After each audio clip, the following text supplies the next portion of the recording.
Welcome into another episode of Hockey Royalty Live, the official podcast of hockeyroyalty.com. We got an extra special treat for you guys today with Kyle Garcia joining us about some rain. We're going to get some topics about some prospects as well as the Stanley Cup Final. So get in the chat, like and subscribe. Let's go.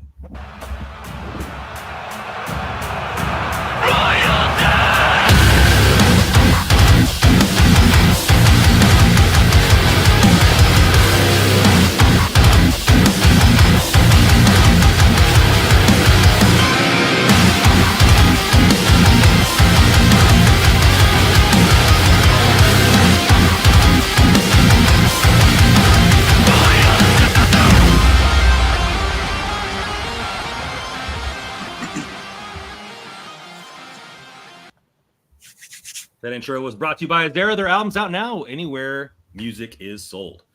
All right, boys, how you guys been going? How you guys been doing? I was flying solo last night, so we got the band back together. What's going on, my guys? Yeah, I'm doing good. Summer, or I guess the off season's just getting started for us, or not just getting started, but it's been going good. I got the golf clubs out just the other day for the first time since the season started, which was nice. Okay. I think it's shot like in the 90s, so I think once I get warmed up a little bit, I'll be hopefully back in the 80s. But what is your prime? Like, what if you're golfing all the time? You like 85 consistently, or what's your? Yeah, I can. I'm like a bogey golf kind of golfer. Pretty good. I'm good off the tee. My approach game needs a little work, but short game needs work. Good long game, it's not too bad. So I've been watching this guy on Instagram, and he's been trying to make par on a par 5 with every single club, using only that club the entire time, like driver all the way through putter. And it's taken him like 46 days, and he's on the putter right now, where he hits every single shot with the putter. Oh, okay. That's cool. So like he'll hit every single shot with the driver, then every single shot with the 5, and whatever. And then so like it's teaching him how to use the club differently to hit different shots and stuff. It's been pretty cool. Yeah, he missed the first day on the putter by like 2 inches on the last putt on a 20-footer. Yeah, so he has to try it again tomorrow. But Kyle, how you doing, my man? Congratulations on the graduation. Welcome in. How you been, man? Great. Feeling good that it's over. Taking some time off, but also enjoying some hockey and just looking forward to getting the show started here. And unfortunately, the Dodgers are really doing terrible right now. So, and for those wondering, they played Joe's Yankees this weekend, so I'm pretty sure I'm getting an earful about that. The trash talking has already stared. I feel pretty good about the Yankees taking 2 of 3. So I don't feel good about the Dodgers' chances. I've had one. So as you guys know, I had the knee procedure done a few weeks ago. So I played in league on 1 day a week. I usually golf in league. So I had 1 league day in, and then the last few weeks have been out. But I'm looking to make my return. The knee is feeling probably stupid, but we've got the fundraiser, the golf tournament for the hockey team that I coach is on Sunday. So I'm going to test it out there, and we'll see. And maybe we'll be back in league on Monday. I feel pretty good. That would be 3.5 weeks post-op. So I think that's a little ambitious, but I just feel like I'm an athlete and I'll just get back at it. So that's just how I operate. And when I need a surgery in 2 years to fix what was already fixed, then I'll be an idiot. That always reminds me of Dallas Braden. I don't know if you guys probably don't watch much A's baseball, but I know who he is. Yeah. But every time a pitcher makes a play on the mound, he's athlete. Yep. Freaking cracks me up. Maybe we should start that when Andres Englund makes a good defensive play or an athletic play. You know what? You'll be waiting for a while. start screaming athlete at the TV. Well, let's get into it. We're going to be starting with the signings here for the Kings. So signings and rumor mill time. Englund catching shrapnel right at the rip. I mean, that's consistent on this podcast. That is fair. It wouldn't be a hockey royalty episode if we didn't gripe a little bit. So signings of the rumor mill. So today, Akil Thomas signs a 2-year deal. 1 year is fully on the Kings, and then Andre Lee signs a contract, and then there's rumor mill for Matt Roy. So let's start with the Akil Thomas news. Obviously played very well with the Kings last season. In a short time up, had 3 goals. What do you think this contract indicates about how the Kings view Akil Thomas? And we'll start with our guest here tonight, Mr. Kyle Garcia. Well, I kind of am confused with the way Rob Blake views things. The way I first saw it was that if they do way to put him on waivers, maybe the second year would be like a poison pill to swallow. But I don't think they view it that way. I think they view him as maybe a player that they can see in the bottom 6 for the next couple of years, since the looks like the top 6 may be really clogged up at that time. But this is a player that plays 5-on-5, power play, PK, and for those wondering, he is a right-handed shot and plays that bumper role really well. So this is a player that does literally everything and wore the A for Marco Sturm quite a bit this year and has got high praise from him for his leadership and just willing to be better each day and listen. So this is a good sign for the Kings. Glad they got out of the way, and there's gonna be some open spots in that bottom 6 for the training camp. One of them is his to lose. Oh, Brandon, you're muted.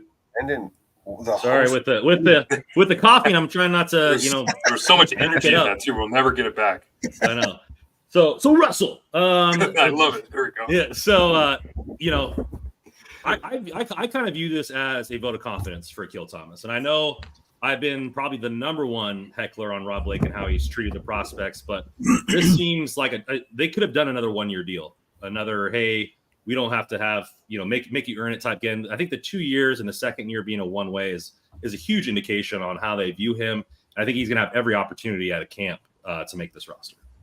Yeah, I think it'd be a surprise if he didn't make this roster, by the way that Rob Blake's kind of talked about him and propped him up a little bit since the season's over. I mean, he's mentioned 3 players specifically as young players that are going to have to bring a little bit of energy into the lineup, and Akil Thomas is one of them, along with Turcotte and Bryant Clark. And I mean, I agree with him just by everything we've seen from Akil Thomas playing with the Reign this past year and all the high praises that he's been getting from our Reign guy, Kyle Garcia here.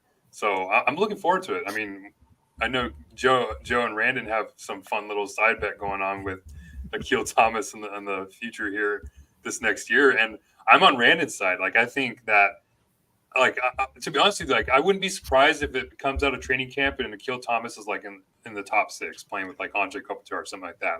That's the type of, we've seen Kopitar in the past, that Alex Iafallo type player. I see that a little bit in Akil Thomas, where if Kopitar likes playing with a player like that, then I'm sure you would love to play with a player like Akil Thomas, who's known to play, like Kyle just said, to play everything, penalty kill, power play, everywhere. So I'm not going to say that's what's going to happen, but you see the good out of Akil Thomas, especially with his first stint up with the Kings at the end of the season. And I'm looking forward to it being a fun first full year with LA this year. Yeah, it's funny. I think I'm kind of along those lines, and I said, I don't know which show it was, one of the last 2 shows. If I lose this bet it was either Turcotte or Thomas, it'll be Thomas that I lose it with, because I think this kid just depends on the opportunity though.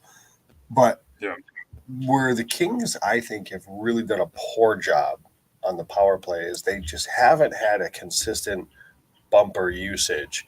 And, you need to have somebody with a high hockey IQ to play that role, because not all the time is that guy going to shoot the puck, right? Sometimes he's simply bumping it back out to the guy that made the pass or whatever it is. There's a lot of different variations, your movements. Man, we've seen him. Kyle, you mentioned it earlier, how he's really good in that bumper role. Randon and I have seen it before. We've all seen how good he is in Ontario. And I can come up right now with at least a personnel and a bit of a structure on a power play that includes Akil Thomas in the bumper on the first unit. I know that sounds crazy right now, and it's a long off season, right? We'll see what else they do, and I get it that's not exactly the most likely scenario, I'm sure, but he's capable of that. So it would be a little bit of a shift, because we've been talking about that right shot being more net front and kind of down low, but he is really good in that bumper, and I can. There is a scenario where that makes a lot of sense if the Kings, depending on what else happens, but. I agree. I like the player a lot. I think a healthy Akil Thomas, can have me lose a bet. I think health is going to be a huge thing. This is going to be his first off season being healthy in the last 2 years. He's not coming back from an injury. He's going to be 100% healthy the entire time, outside of the typical bumps and bruises. I mean, any predictions or elevations in his game that you think maybe he can take in this next season, Kyle? Predictions. I do think he'll probably start on the third line. I can see him and Turcotte playing well together. They have that good chemistry. They've been around the organization for a while, and I wouldn't be surprised if, given the proper ice time, and Joe mentioned power play, I wouldn't be surprised if he pots in 15 goals next season. And he was also a good passer. I think he was top 3 or top 5 in the Reign in assists this year. So that's an underrated part of his game too. Yeah, Well, I think Brandon, but just like Brandon mentioned, the offseason where he's fully healthy going into the training camp, because it's funny to think like this is a player that cleared waivers in training camp last year. Like he was available to any team that wanted to take him, and now he's gotten a 2-year deal with LA. And like I agree with Kyle, like I don't think it's a poison pill. I think it's just because of how they view the player and how well he's played this past year. So, I mean, it's not like we're asking a lot and expecting a lot from Akil Thomas. He's not going to be somebody that they're going to lean on to produce offensively at all. But I mean, if you give him solid middle 6 and bottom 6 minutes, maybe you could see some production coming out of a player like that. Especially like I forgot who mentioned, or Cy mentioned it in the chat here. His shifts with Dano and Moore late in the season were very good. I mean, that seems like a perfect spot for him, like Cy mentions here. So if those three are together, like I don't view that as that much of a downgrade from not. I don't want to be too crazy, but like I don't see that as that much of a downgrade from having a Victor Arvidsson just because of that chemistry and everything that Akil Thomas can do on the ice. I said to Randon last show that I always talked about Jared Anderson-Dolan being that perfect 13th forward because he can play. He's got the skill and the brain to play first line. He can play fourth line. He can play center. He can play wing. Wherever you need him, if you need him on the power play, he can be effective. And I almost wonder if Akil Thomas is that role, but like with added skill level to it. Like, right, he's got a good release. He's finished. He's shown the ability to finish. And I think this is a guy that, as you guys have just pointed out, can play probably with skilled players and be fine, but also can probably play in a fourth line role with Blake Lizotte. Like if Blake Lizotte comes back, Blake Lizotte is 2 years removed from a 35-point season on the fourth line because he played with capable players. You know, you get him some help there that can actually produce and chip in and get you some of that tertiary scoring. That's big. That's significant. And I think that Akil Thomas is capable of that. You know, obviously health pending, but like there's a lot to like about this player if he's got his health back. Andre Lee is the other signing here, a big fella playing for the Reign this season. With physicality of his game, was a timely goal scorer down the stretch. Kyle, what did you see from Andre Lee, and what does this contract kind of mean for you?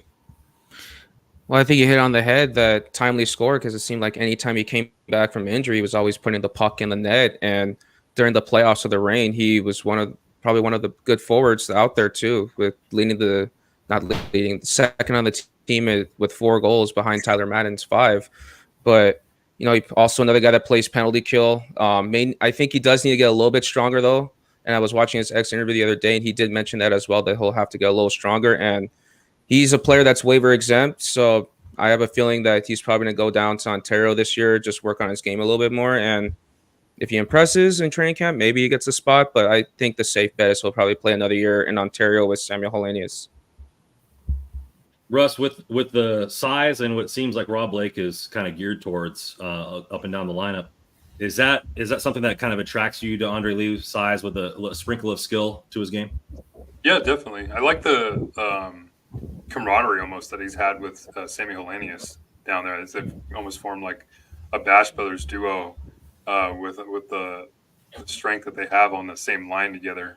I view this as a year of, like, I don't want to get too far ahead of myself and say that Lee is going to be like a definite NHL player, because that's not what we expect. I mean, he's 4th, 5th round pick around there. So 7th round pick. Sorry. Thanks, Kyle. That's why we have you here. Yeah, it's like, so like the expectations aren't going to go too crazy here, and we're going to say like, oh, he's going to be this bona fide like middle 6 player. Like that's not what I'm seeing. But like if he continues to be a quality player that he's been with the Ontario Reign and score and perform, especially in important games where where Kyle mentions that he's second on the team in goals, like on the playoffs, like that's what you want to see. Like that's what this team is missing, obviously, is that postseason success. So, like, I want to see players that are able to excel when the games really matter most. And if Andre Lee is that player and shows that again this year with the Reign, then we'll see what happens in the future with him. Joe, Kings fans are screaming for physicality, physicality, physicality, and you say not without skill. Does Andre Lee, is he the type of forward that you can kind of see give a little bit of both? I don't know. Hopefully, but to Russ's point, like, I don't want to get too far ahead. Like, he's a player in the AHL right now, and he's still growing, right? Kyle mentioned he's going to work on getting stronger. That's important.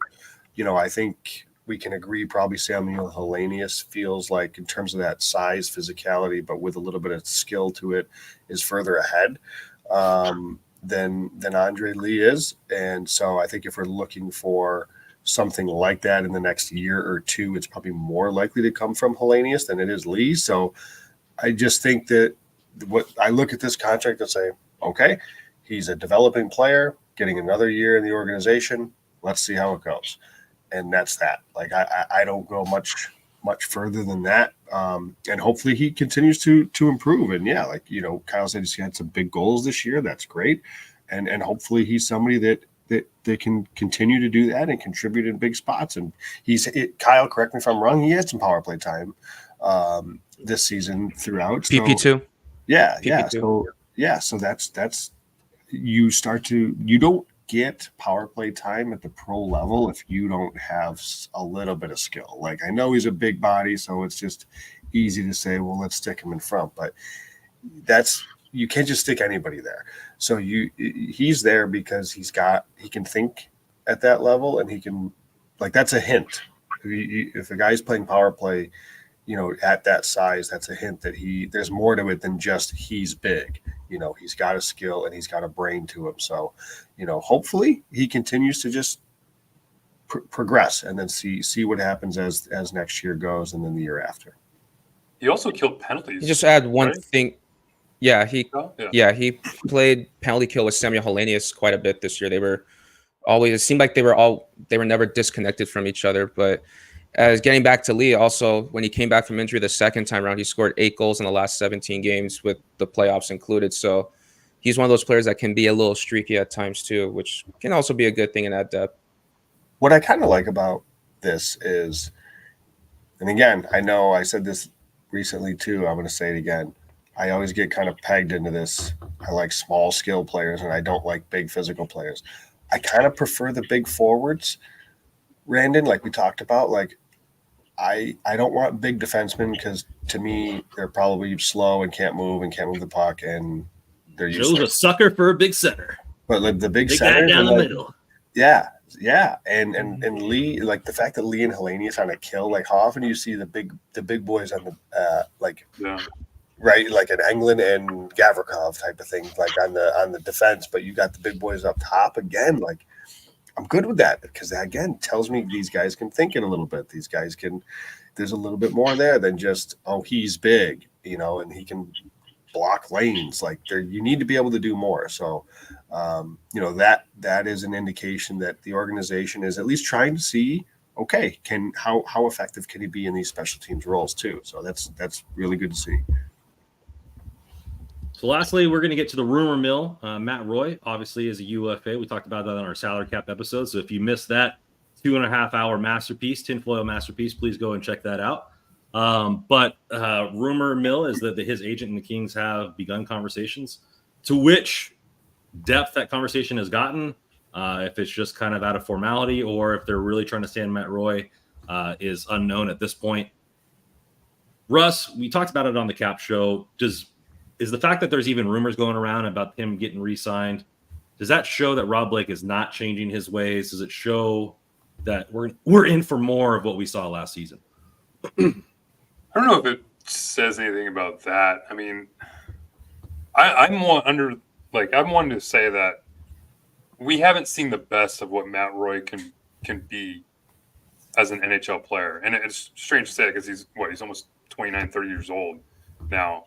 But he's been playing in a system where I mean, we've talked about it on end. Like the right shot is always going to be right shot defender is always going to be the one retrieving pucks and moving the puck out, and never really going to have too much of an opportunity to jump in offensively. But when we have seen it, I mean, Matt Roy has a great shot. He reads the play really, really well, and I thought, in my opinion, I think he's a really good puck mover. So, like, this isn't to say like I'm totally fine with like re-signing Matt Roy, because if that happens, then it's like, of course, the number one question becomes is, okay, what happens with Brant Clark and Jordan Spence this season? Because we all expect Brant Clark to be on the roster, or unless Randon has already said he's going to be waiting outside Crypto.com for Rob Blake. That doesn't happen. So we need to get Brant Clark on the hashtag not an actual threat to anybody listening from the government. Yeah. Put out that.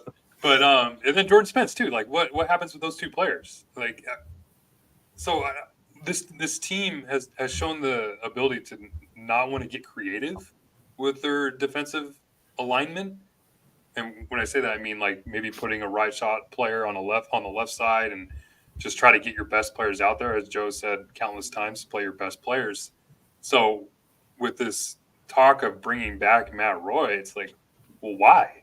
You haven't shown the ability or the want to play these players in different positions to try to get your best players out there. So if you're bringing back Roy, then you're just blocking a right shot young defenseman who needs playing time. And it's hard for me because like I've been the biggest Matt Roy fan since he got drafted and since he's been with the Kings. And if there weren't those two players in Spence and Clark coming up in the wings, I'd be totally fine with trying to re-sign Matt Roy at a reasonable price. But you have those players that are there and on like rookie deals. So where I don't see that much of a downfall or downgrade from having them in the lineup over Matt Roy. So that's where I get a little confused in this, is why these talks continue to happen when you have like two of your top three, maybe top five prospects in need of ice time in the near future. Yeah, I would say like in a vacuum, I like Matt Roy. I think Matt Roy is a really good defenseman, and I would love Matt Roy to stay on the team. When you start to peel it all away, it's like, okay, what the hell does this all mean? If Matt Roy is in at the expense of Jordan Spence, dare I say this is an unserious organization. And I'm sorry, but that you still don't get it if that's the case. It just depends what comes after Matt Roy. If again, this is rumor mill, the rumors out, and I want to give appropriate credit. Was it Dennis Bernstein at the fourth period? DB. Okay, that it put the report that the Roy's agent and the Kings are going to be talking, which is fine. That also doesn't mean he's going to sign. Right, they could be just checking in because remember, Matt Roy, I think, can really cash in here, and for his sake, that would be awesome for him if he can go get a nice, healthy contract from somebody. But the questions are, okay, what's the term? Because that's huge. Then what's the AAV, and then what else comes? Because there's also a scenario where, again, I keep seeing everybody saying, well, this means Spence is out. What if it means Gavrikov is out? What if because I'm in for keeping Roy and trading Gavrikov. Obviously, that would require the Kings to move Clark or Spence to the left side. You guys know I think Clark can play left very well, so I think he can do that. Spence probably can too, so whatever. I don't have a problem playing either of those guys on their off wing, especially if it's with Matt Roy. I got no problem with that. But it just depends on what comes after Roy. So like if the signing happens, you got to wait and see, because it just depends what are the moves that come after that is what really matters. Because if it's Matt Roy and they're going to run back Anderson, Doughty, Gavrikov, Roy, Englund, and I just would imagine Clark, this is another first not round, a serious organization. Another first round exit. So, but that doesn't. I just want to be clear though. This could go a lot of different ways if Matt Roy signs. It doesn't necessarily mean that's what they're going to do, but we got to wait and see what would come after. Kyle, what is your opinion on Matt Roy and this thing here? Is like Joe said, is it an accompanying of moves, or are you saying he's going to get priced out? Kind of what is your gut feeling on the whole situation? I feel if I'm Matt Roy, I'm looking for the money, and if I'm the Kings, I'm moving on. I mean, you got Brant Clark and Jordan Spence waiting in the wings. If Roy is there, does Clark stay in the minors another year? I know, Randon, you probably wouldn't agree with that. And if not, These Clark white in walls the minors, behind me then would become padded if that was. and if let's just say if it's not Clark, he's on the team next year. What does that do with Jordan Spence? I mean, the Kings last year, they had Jordan Spence and Clark on the roster at the same time. They refused to play both. They refused to move someone on the offside. So, I mean, the Kings, as Joe said has said multiple times on this show or on Twitter, X, whatever you want to call it, the Kings lack puck movers from the back end. To me, that's where the offense starts. You got to be able to have a puck mover on the back end to move that puck to the forwards to create, rush chances on the attack and all that stuff. The Kings don't have that. I think if you had Brant Clark and Jordan Spence on the roster at the same time, you're getting a lot more dynamic creativity. Now, are they both good defenders like Matt Roy? No, but I think it's time the Kings start changing up what they do. And if you're going to prioritize a person who's going to be 30 and probably overpay to keep him and give him long term over a young controllable asset who has higher upside, then like, what are we doing here? It's not. Is it to win, or is it to just another first round exit? Things to be considered this entire offseason. And, Roy seems like he's going to get paid, maybe overpaid, maybe by what a lot of people are going to say.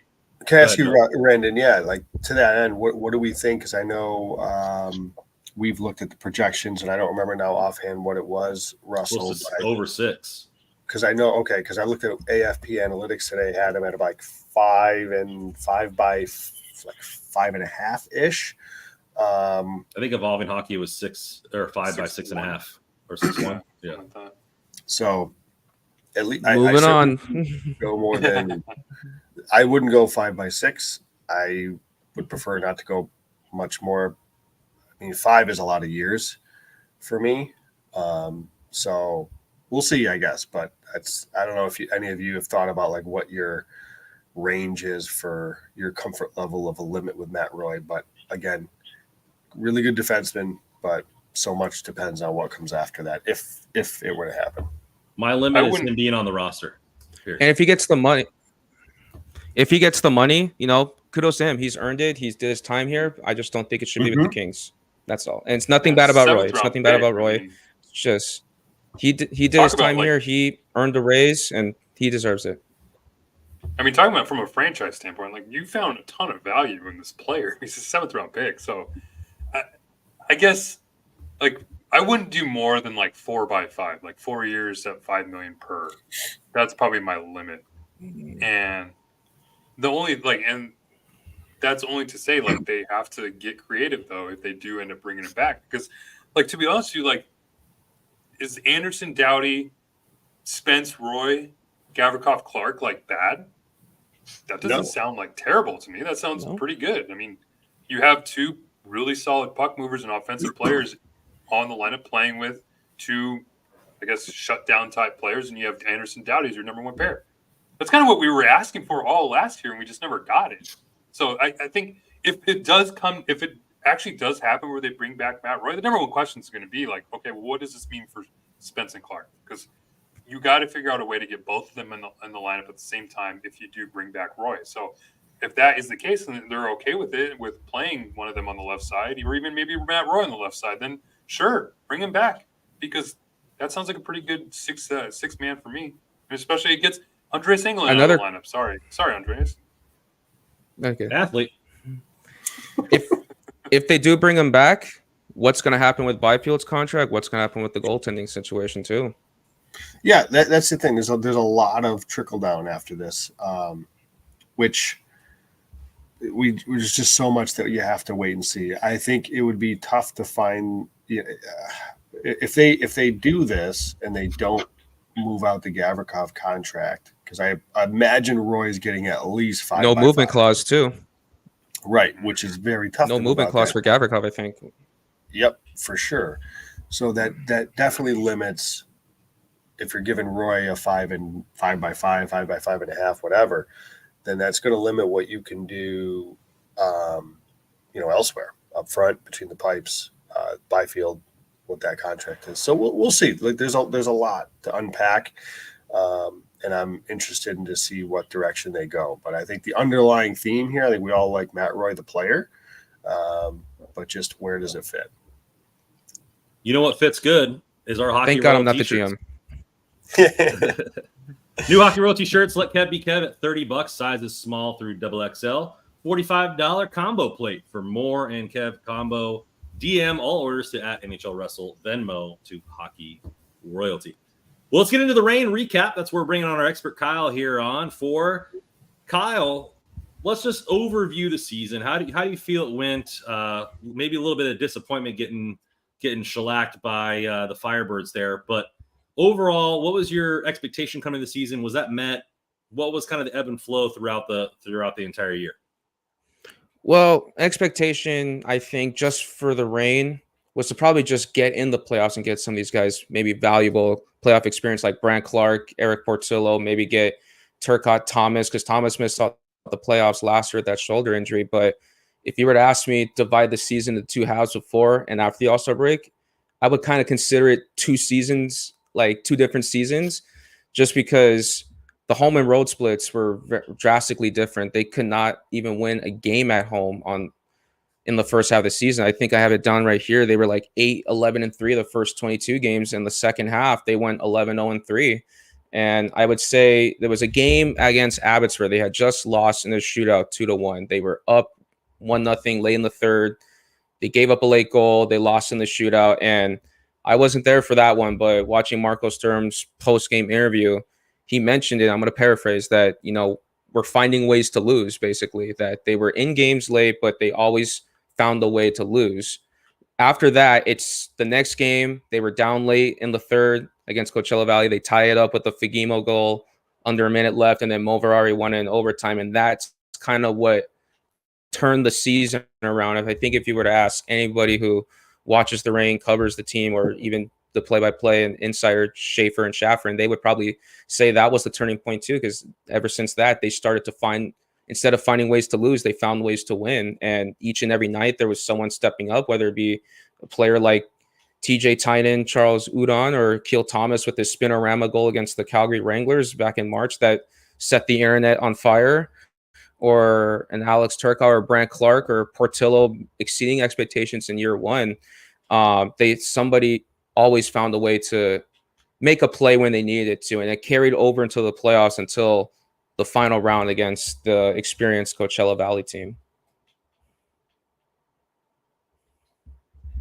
So Kyle, obviously there's a lot of players. Fagimo showing NHL prowess, record year, shooting the puck.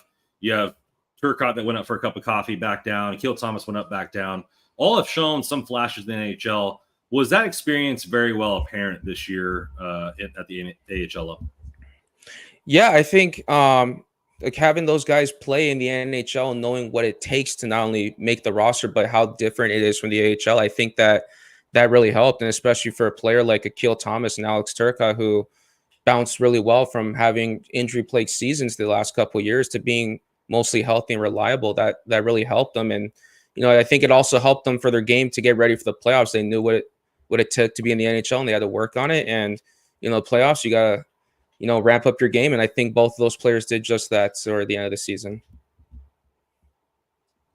Now, obviously, we're talking about a new coach in Marco Sturm and what he brought to the team. Stock was down amongst Kings fans after him running the power play and everything like that, but he seemed to really take control of this team. What do you think he brought to the the Reign as a whole, and how did the team progress throughout the season under his leadership? Well, I would say, obviously, correct. He was not well liked in Kingsland because of the power play.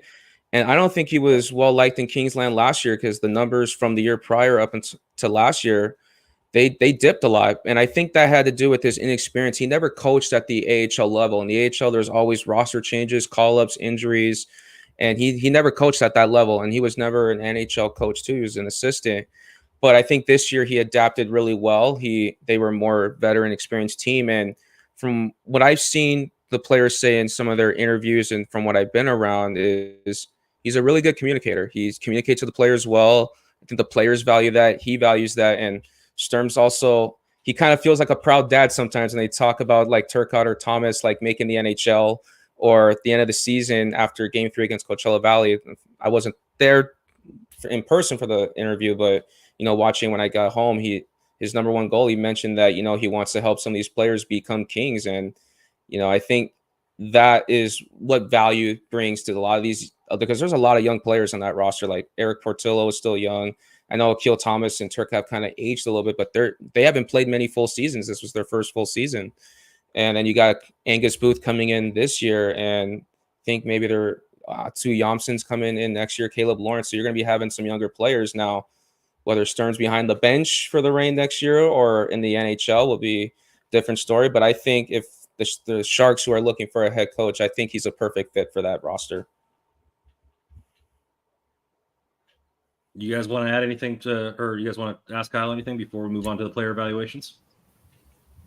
Yeah, Kyle, I just wanted to ask you, do you think, like, it seemed like, I guess Portillo specific, well, I don't know if, I'm sure Portillo will come up, but it seemed like, I guess, the team as a whole was during the postseason, like they were great. And do you think a little bit was that just Coachella Valley where they got swept? Obviously, it was 3-0. Do you think it was just that team was just that much better? Or do you think they kind of fell back a little bit and didn't really perform too well in that series?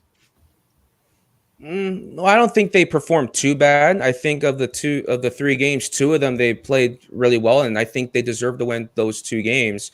The first game and the third game. The first game they doubled them in shots, and Coachella Valley led the league in shots on goal per game. They just fired from any angle, from anywhere on the ice.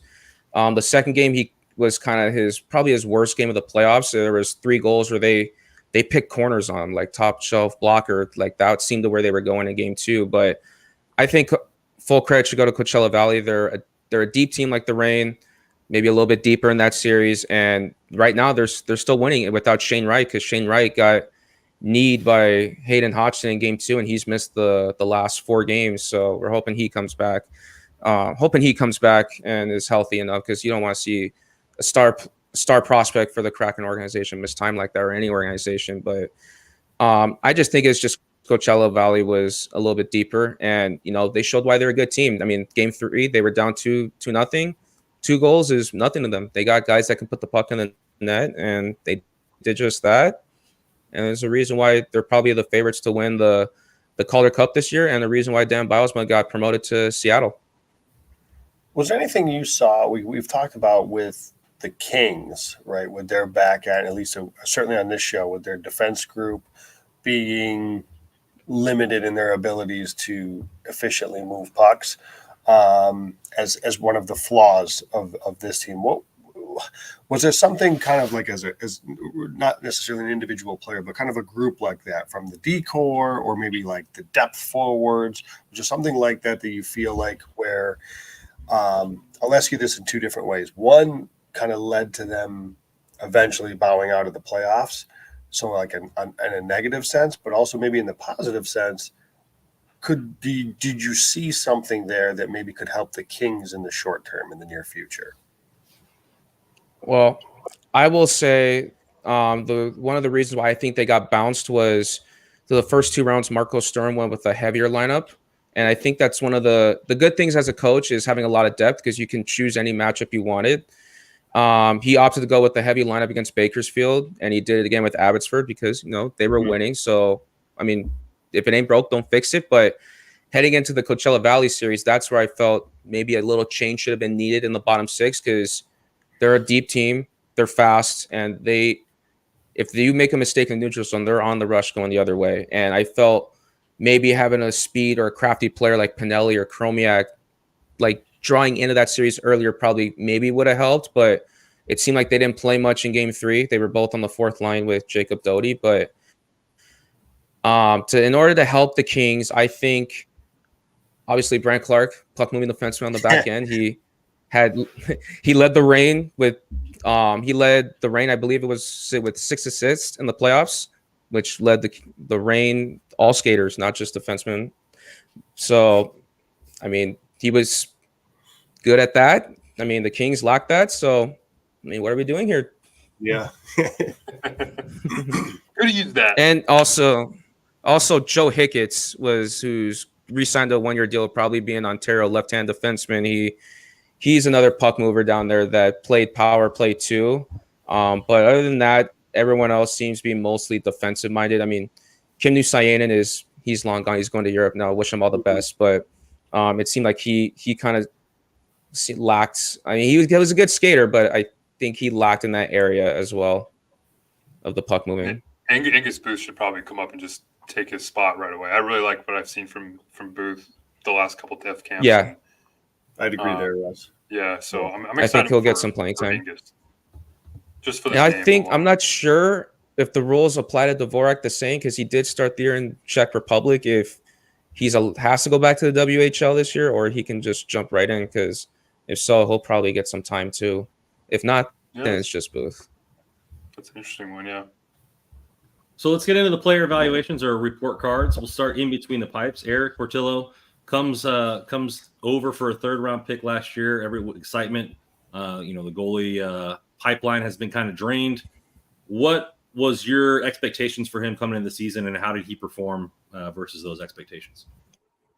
So I had never seen Eric Portillo play. Probably the closest I got to see him play was development camp or the rookie face-off tournament. So the first few takeaways I got was like he's big. He's 6'6", covers a lot of the net. I wasn't expecting much after the rookie camp. I was kind of expecting, it's gonna be a process, because with goalies they take a little bit longer than a forward or a D, and he blew expectations out of the water. I mean, 24 wins was the most by a rookie Reign goalie in their AHL existence since, unfortunately, and I know a lot of Kings fans are probably going to start like losing their minds over this, but since Cal Peterson in the 2017-18 season. So, and unfortunately, Portillo, another former draft pick of Buffalo, which probably doesn't help the connection there a bit. A trend here, Kyle. I'm not sure. Yeah. Yeah. I barely figured that out at the end of the season that, oh, crap, that's not a good trend you want to have. But he did not start the year as a starter. That was David Riddick. And we've seen Marco Sturm. He kind of goes with the veteran a little bit. Now, except for last year, where Cal Peterson had to take away starts from Matthew Galata because, the Kings needed him to get his game back, and they had to play him in case anything happened. But this year, there was a lot of a rotation, and between him and Aaron Dell, and before Aaron Dell signed Jacob Ingham. And I remember asking Marco Sturm after the home finale, because what was his plan in net? What was he going to do? Is it going to be a rotation, or is he going to go with the number one? And Sturm mentioned that he wanted number one. And I doubled down on him asking, who is it going to be? Trying to poke for an answer. And I'm surprised he even said it, but he openly said, we're hoping Portillo can grab it. And at the end of the season, they rode him like a number one goalie. And in the playoffs, it happened as well. The first 4 games, he allowed one goal 3 times, and he pitched a shutout. And that was the first shutout in AHL Reign history. It was game 2 against Abbotsford. I was there for that one. And he made quite a bit of saves, and he showed, the potential in that game, because he's really good when it comes to kind of seeing the puck. I know he's getting better at tracking the puck, but I still think that rebound control can improve, because there's times where he kind of doesn't see it and it kind of kicks out all over the place. And I think, this is a big one where everyone keeps talking about with the goalie situation that he should be up next year. I've seen Joe talk about it. I'm kind of pumped the brakes, don't rush him into the NHL, because Joe, where you're from, Devin Levi played 7-8 great games last year, and they threw him in the fire this year, and that blew up in their face, and he was up and down between the A and the NHL. And you don't want to do that with the goalie. You don't want to ruin that confidence, because that's the most demanding mental position that there is, because they play the whole 60 minutes. They're on the ice the whole time. So I think the Kings, to let him get more seasoning and improve that, because I talked with Adam Brown during one of the games, the goalie coach of the Reign, and I specifically asked him about the rebound control. And he asked me like if I'm an analytics guy for the AHL. I'm like, no, no, sir, I'm not. But he said that they have someone that tracks those rebound slot chances, rebound scoring chances. He was bottom 10 out of all the goalies that they were tracking. So that's an area of improvement that I say he needs to play in the AHL again, start there. And if he does well and an injury happens, I have him as the number 3 goal in the organization. I would call him up and give him some games. But that depends on how this season goes. I know he's probably going to push the Kings. He made the Kings decision a little harder, but I think starting him in the AHL where he's waiver exempt again will be a good benefit for him. Let him be the number 1 down there instead of just like a backup or getting spot starts. I completely agree, and that's a really interesting nugget about the rebound control and some of the tracking that they're doing internally. That's interesting. And again, that's okay. Like he's really, it was his first year pro, so yeah, it's okay. You know what I mean? Like he had a. I mean, really 918 save percentage, 918 save percentage, which was 4th among qualified rookie goalies. I mean, it's not bad. So, I mean, compared to where we were a couple of years ago with the prospect goalies, the Kings have potentially 2 gems, him and Slukinski. And you figure a kid in his first year pro's got to have something to work on, right? As he evolves. So that's okay. I think it's obviously a really positive first year overall. But agreed, pump the brakes a little bit on his NHL talk. Let's let him just continue to get better. Yeah. The guy that I refuse to pump the brakes on is Mr. Brant Clark. Had his season down in the AHL, how do you think he took the quote unquote demotion or drop down to the AHL? How do you think he took that? What was his game like this season? And what did you hear that they mainly worked on? I know we talked earlier at the midway that they were just kind of pretty much focusing on his defensive game and letting him kind of be free on the offensive side. Did that change as the year went on?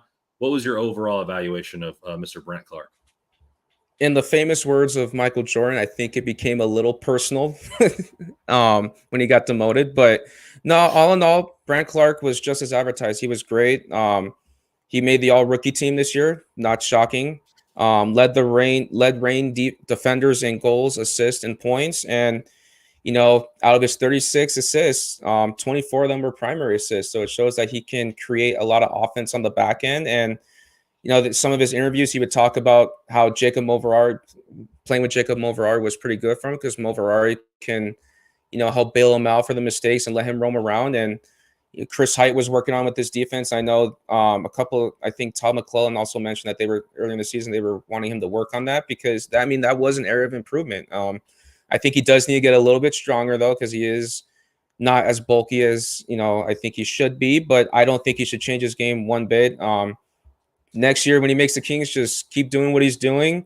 And, yes, I'm already saying he's making the Kings. I think he better make the Kings. They better – when Roy leaves, that spot's his. It shouldn't be anyone else's. And if it is, then I'll be there with Rand right outside the practice facility joining him in Union.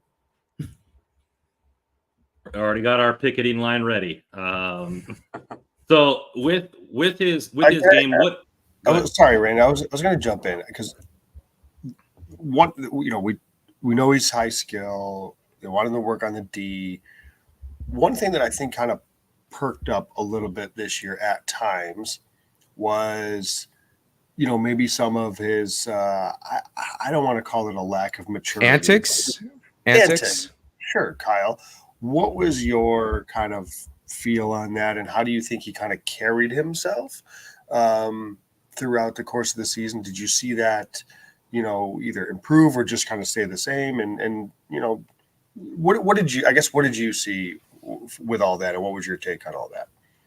I think it stayed the same. I remember the second game of the year, he got a misconduct for, barking a little too much at one of the refs. So he had to miss 10 minutes of that game, but I think in the playoffs, it's still the same. He was in the Condor series, especially. He was, excuse my language, I know some people are watching, but he was pissing off some other players. There was a couple of times where he was doing a hair flip in game 1 of that series. He was, getting under their skin. And, Brant Clark's a very highly competitive player, and he does a lot of talking on the ice, a lot of chirping. And it didn't surprise me. And, game one, he was, pissing off some of the Condors, and hey, I was all for it. I loved it. I mean, he has that competitive edge, and I don't think he should lose it. Now, maybe in the NHL, you might want to tone it down just a bit because those are way grown men over there. But, I don't think you should dial it back fully, just maybe a tad. But, just if you still have that competitive edge, I'm always a believer that never lose it, never change.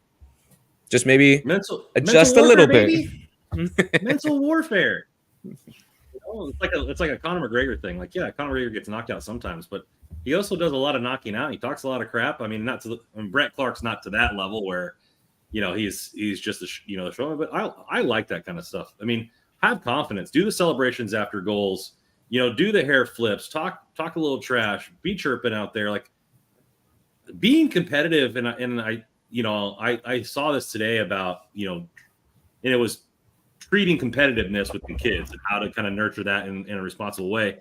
But it seems like his parents let him go full bore with it. And I think it's good because he's the type of guy that I think if he makes a bad play after being cocky, he's going to be like, okay, it's time to make a good play. Like he forgets about it and then moves on and makes a good play. Like in kind of short attention span. Russ, is that something that you want to team in him, or are you letting the peacock fly on this one? No, hell yeah, man. Like, let your horses fly. Like, that's the reason you drafted him, right? I mean, you listen to Brant Clark speak just from the first 5 minutes, you know exactly the type of player and person that Brant Clark is. Like, just oozes confidence. And I love that. Like, that's like, when you watch Brant Clark, I just want more Brant Clarks. I want my entire team to have that same mindset.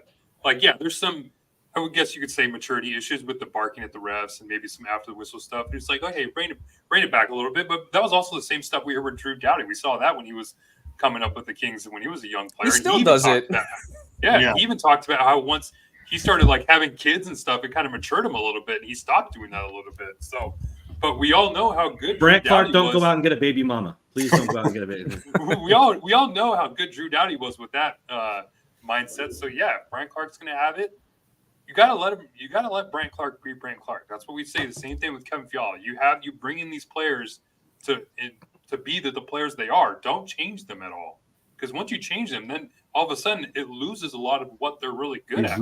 You want them to be excellent at the things that they're really good at. I think Daryl Sutter said it. I have one quote one time. I forget exactly what it was, but he talked about like when you have a skill that you excel at, yeah, let's see that skill even more so. Don't try to make him be what he's not. And we all know what Brant Clark is. And it's like, I always get concerned a little bit when I think back to that one press conference with Jim Hiller when I asked him about like, hey, like, do you see Brant Clark as a rover? He's like, no, we want him to be defense first. I'm like, that's not what he is. Like, that's not the player. Have you met Brant? I couldn't believe that you drafted. That's not who you brought him in here to be. Like the same thing with Kevin Fiala and all these other players. Like, it's like, come on, like let him be Brant Clark, because when he is, you get goals like we saw in Boston. You get goals like we saw against Vancouver. Like that's the type of player he can be if you let him run.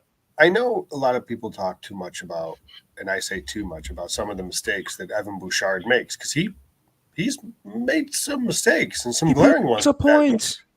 But would you rather have that? Like he makes the odd mistake here or there, but he's just outstanding at making those first passes, knowing when and to the jump points. Into play. He's obviously incredible on the power play, and he loads up points. Like that's rather than you have the quote unquote safe defenseman who doesn't look like he's making a mistake, but guess what? A lot of times, off the glass and to the opponent is a mistake. Yeah, it's out of the zone, but it gives the puck right back to the opponent when it doesn't give the puck to your forward. So we need to kind of alter what we consider a mistake and what we consider risky and whatever, a good play, because again, just giving the puck away, going off the glass and out is a mistake to me. So yeah, I agree, Russ. Let the kid go. You have to be willing to you have to take on and this is one of the more frustrating things about the press conference with Hiller and Blake was, Hiller said we've got to find ways to add more offense, but he was so quick to say, but we can't take away from the defense. And it's like, okay, I get that. Like, I'm not saying you got to go and like all of a sudden try to win every game 7-6, but you got to be willing to take on a little more risk. And if you're not, you're going to be in the same boat, chances are. You have to be willing to open things up a little bit. And in doing so, you're probably going to allow a little bit more coming back. That's the nature of it.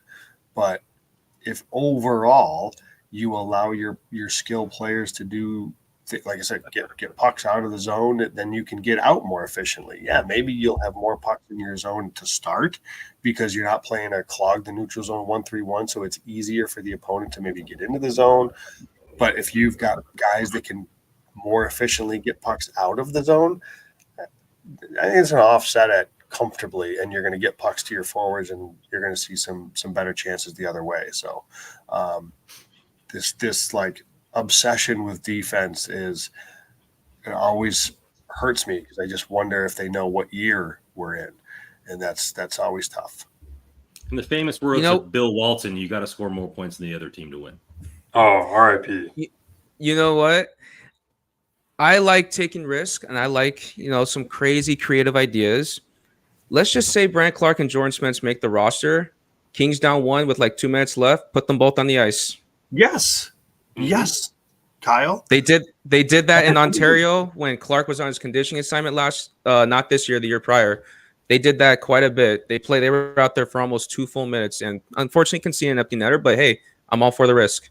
Shit, I'd play them together at 5-on-5. Kyle, like if the game's tied, I'd be willing to try that. You got like, what are we doing? Like, what? Allow a little bit. To me, if you play safe, you play not to lose. When you play to take challenges, you play to win. And I like that latter option more than the formal. And I think Rick Tocchet said that, I know Vancouver ended up losing to Edmonton, but there's a couple reasons for that. One, Vancouver is not nearly as good as Edmonton, and missed Besser for Game 7 too. Yeah, they missed Besser. They just don't have the high-end talent. But Rick Tocchet said it well, and you saw Vancouver challenge Edmonton as much as anyone. Rick Tocchet said, you don't beat McDavid and the Oilers by sitting back and allowing them to have the puck and allowing them to make plays. You beat them by having the puck. Now, the problem is Vancouver's built a team, particularly with the defensemen, that only a couple of those guys, similar to LA, that allow them to do that. And they did the best they could, and they were as successful as you probably could be with that, and that they played in Edmonton's zone a little bit more frequently, and that's what allowed them to stay in those games and give them a chance. They went deep in that series. You saw when the Kings had success against Edmonton in playoffs last couple of years, it's not because they sat back and they held on for dear life and popped one late. It's when they were on the front foot. It's when they had the pressure. It's when you put pucks in and you were able to play in the other team's zone. But when you don't have the roster to do that consistently, you're just grasping at straws. Yeah, I think it's going to be something that has to be, or is going to be one of the main storylines of the offseason. How is the team going to play differently under Hiller? And will they be allowed to fly, as we've been saying? Let's switch over to the forwards here. We've already talked about a few of them with them getting new contracts. One we did not talk about is Samuel Helenius, former third-round pick. Big guy, part of the Bash Brothers, as Russ said. What did you kind of envision from him coming into the season, and how did he deliver? I envision him playing fourth-line center. I think that's what the organization views him as. In the playoffs, he did play 3C instead of the 4C, but I think for his game, he needs to be a little bit more stronger because at times he was a healthy scratch earlier in the season because, Marco Sturm was trying to have him bulk up, kind of like what the Ducks almost did with Leo Carlsson. They had him do these little, exercises and he was just like exhausted from them. Not saying it's the same thing, but Helena, they were getting him in the gym because he didn't have much muscle on him. And for 6'5", 6'6", whatever, how tall he is, they wanted him to add on some muscle. And I think in the playoffs, he played kind of to that role. But I think next year, having a full off season to get in the gym, put on some weight, muscle, that will help him. And, he's not afraid to drop the gloves quite a bit. He's dropped the gloves quite a bit. A couple of them he's lost, but to me, I don't count wins and loss fights in hockey. That's more of a UFC thing, in my opinion. or boxing, but he did just that in the playoffs. And I think, since they still have him under his ELC, he's going to be back in Ontario and, probably play the 3C again, depending on what they do with the player like Nikita Pavlichev, or if they elevate Francesco Pinelli higher in the lineup. So what was his role on the team? Was he mainly penalty kill, 4C, or did he get any chances on the offensive side of the puck? Because we talked about it a little bit in the U20 tournament. I mean, he was with other Kings prospect Casper Simon-Tyvel on the second line for the U20s. Did he flash any offensive ability, or was his role mainly defense? His role was mainly defense. He was always playing penalty kill. He did have some good shifts in the offensive zone, but I view mainly Samuel Hellenius as more of a typical shutdown center, which would go well in the bottom six. I just think he needs to add a little bit more weight or muscle. And I heard the name Casper Simon-Tyvel right now. Just for some Kings fans who don't know, the Kings didn't sign him by this past Saturday, June 1st, so they no longer have his rights, and he's no longer in the organization right now, along with Juho Markkinen. Sad day for the Finnish prospect. I always thought that he was good and that he would get a chance to come over, but has he been signed with anybody, or he re-signed a month ago? He re-signed a 1-year deal in Liga, which is the Finnish league. So that kind of maybe somewhat closed the door on him coming over. But he did come over at development camp last year. Russ and I kind of saw him. He looked a little bit when he was walking behind Samuel Hellenius. The size was massively different. Did not look tall. No. Everybody looks tall. But they have those two prospects that they didn't sign. They'll probably Markkinen. I did not expect him to come over at all. With the season Portillo had, Slukinski drafted in the bounce back season Ingham had, and his numbers weren't that good. So losing Markkinen's not a big loss for me. So no, it is what it is. Kicking it back over to Hellenius, going into next season, primarily 3C. Do you think he's just going to maybe be the primary penalty killer, or will he get more offensive time there, or do you just want to see him blossom a little bit offensively on the 5-on-5? I think blossom a little bit 5-on-5. I don't think he should be playing any power play. I think just keep him as one of the penalty kill units and have his game blossom 5-on-5. He did have 19 points this year, so not bad. But let's try and get that up to maybe around like 25. Let's try and get that to 25, and because for a lot of fourth line centers now, they're probably scoring like 25, 30 points. So let's try to get it up to 25 this year. Flipping over to another higher pick there, Francesco Pinelli, the Italian stallion. Had his season here, a little bit of ups and downs all year. I think expectations were a little bit higher from fans because of his draft stock. What did you see from him, and kind of where do you think he needs to improve going into next season to earn more ice time? I thought as the first half went on, he was kind of going through that little adjustment phase. We talked about Eric Portillo having to go through one as a goalie. He had to go through one as well, and it was a little bit more brutal and didn't start out right out of the gate like Portillo did.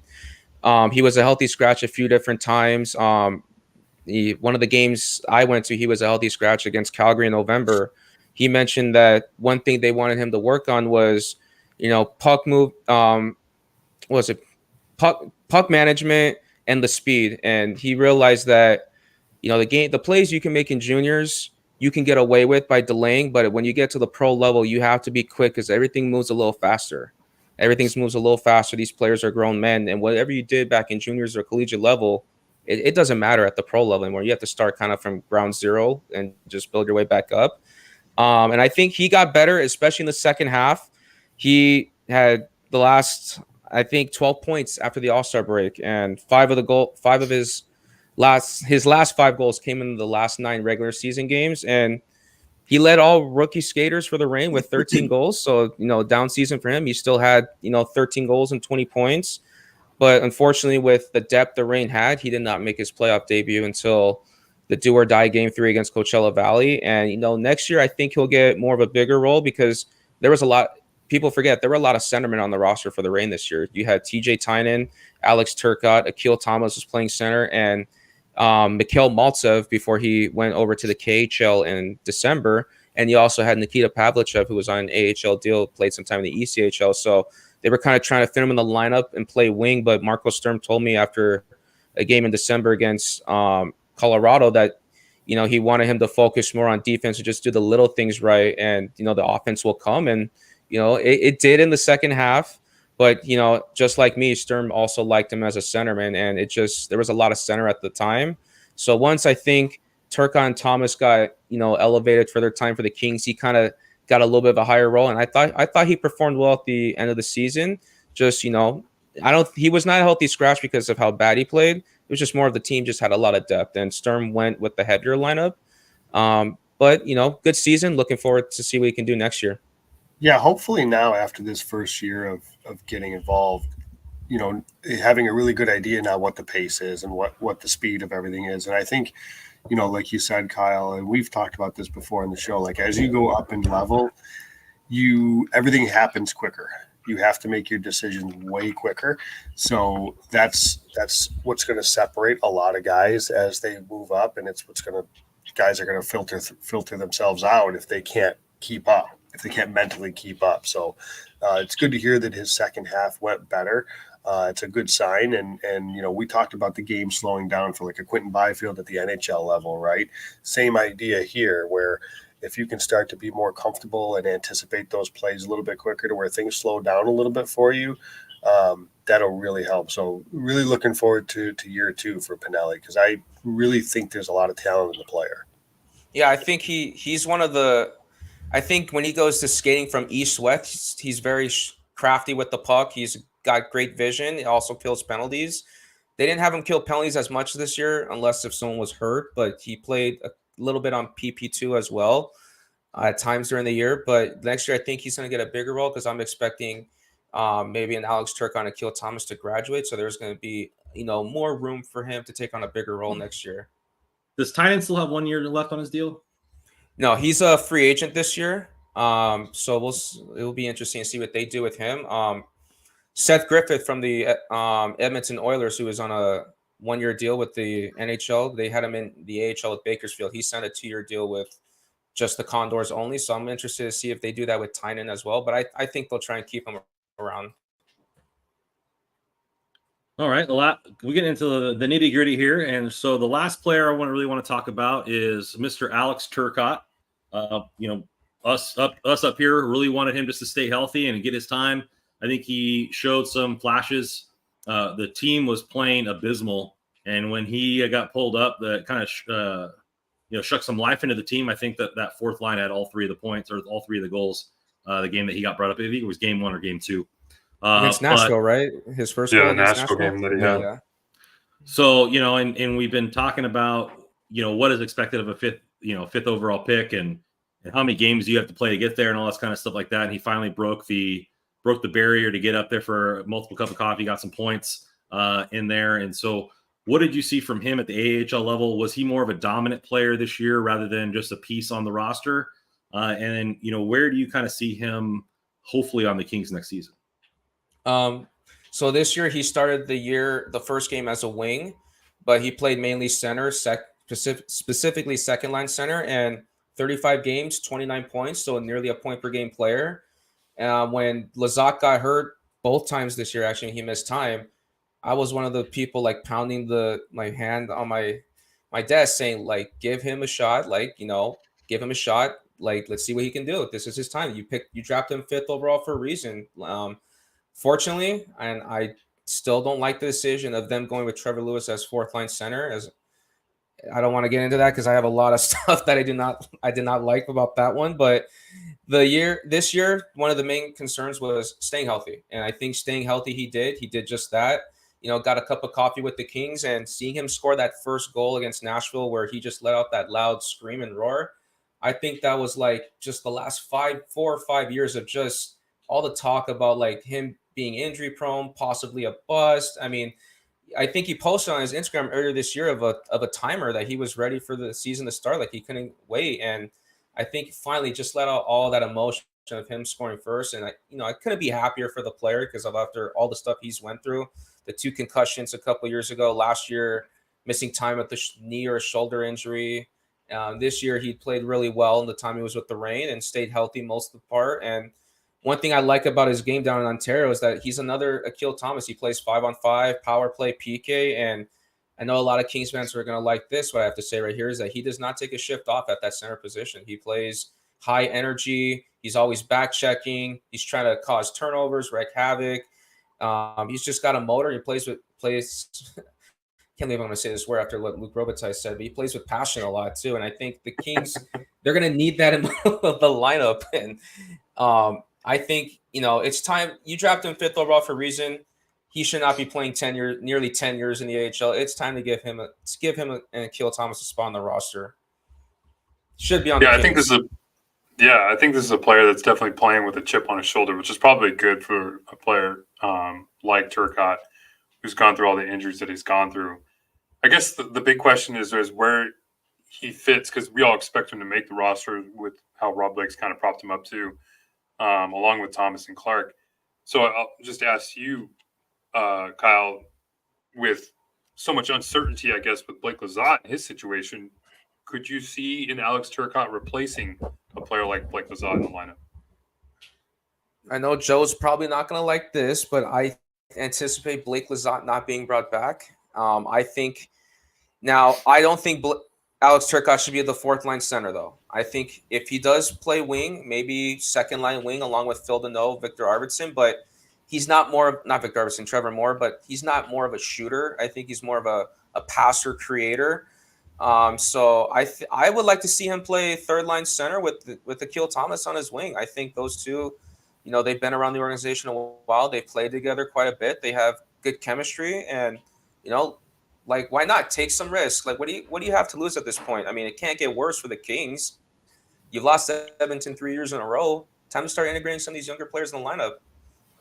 Third line center. Don't tell me you're one of those PLD buyout people. No. I think he didn't perform this year, but I think maybe a shift to the wing maybe would do him some justice. But that's a story for a different day. I know you guys probably may see him as a center probably, but since we're on PLD, what do you guys think about him should he be the 3rd-line center or winger next year? I think he should be the 2nd-line center. I'll say this. If PLD ends up being a winger, they lost the trade. Yeah. Because the whole point was Velarde is not a center. They wanted more depth on the middle. And so PL fit that as the big top 6 centerman. Now, they didn't use him as that. Part of that's on the Kings, part of that's on PL.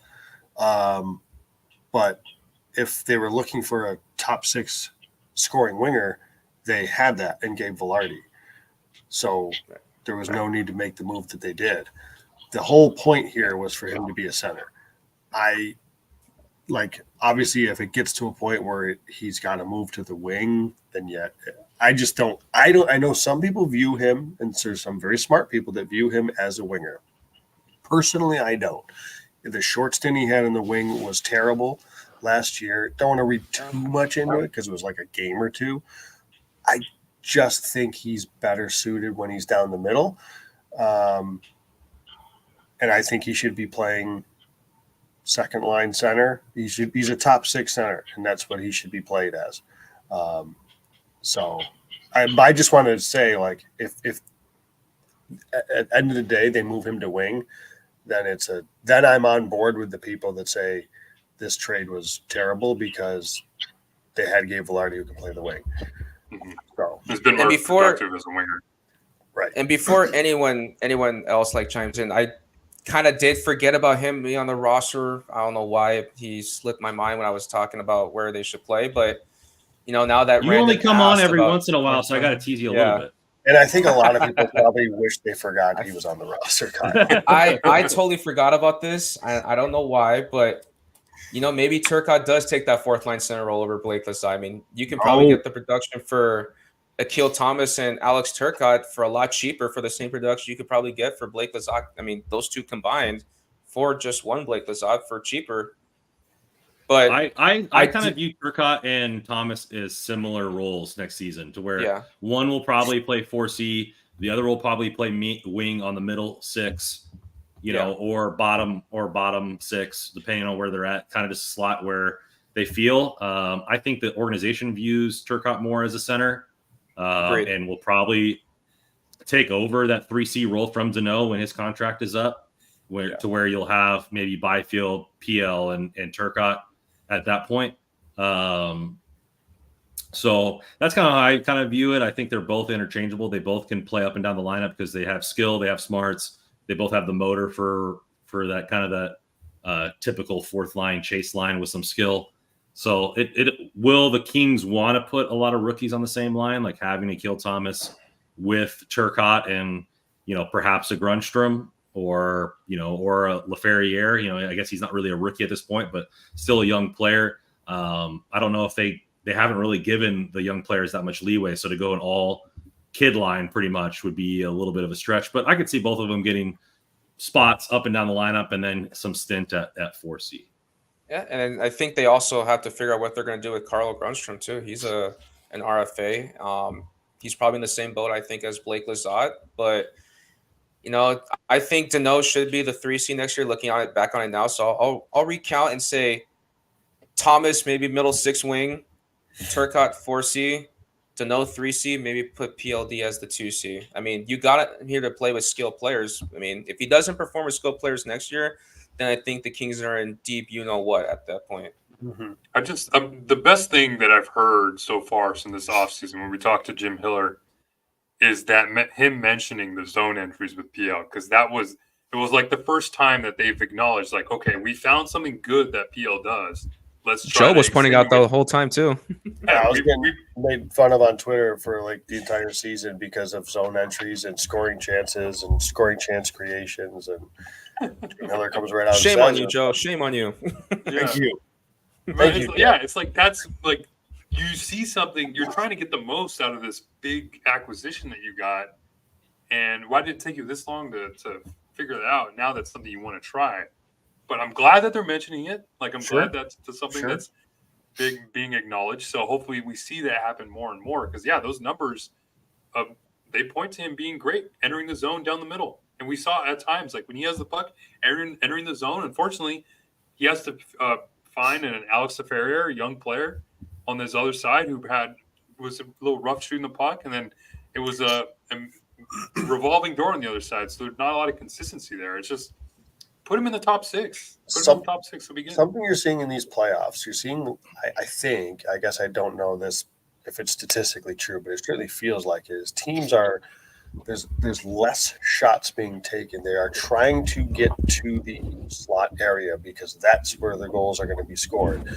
So you're seeing teams kind of evolve, kind of like Vegas did when they won the Cup last year. They were willing to eat pucks in the D zone as long as they were to the outside, and then the offensive zone, it's like they wouldn't shoot it unless they were getting a shot that was of higher quality. So who can make plays and create scoring chances in playoffs or in obviously regular season to get to the playoffs and then in playoffs? Who are these players that can do that? And at least in the regular season, we didn't have a lot of playoff games to look at for the Kings because they were out so quickly. But PL was like top 2 on the team in scoring chance creation. He was one of the most efficient players in zone entries, as you said before. So, like, this is the way, like, an offense is played where you attack through the middle and you try to get high danger chances. You try to get something that is graded as a scoring chance. That's the name of the game. He does that. He's a heavily flawed player, clearly, right now. This past season. But, like, when you look at some of the things Jim Hiller mentioned, the tracking I did, he led the Kings in slot passes.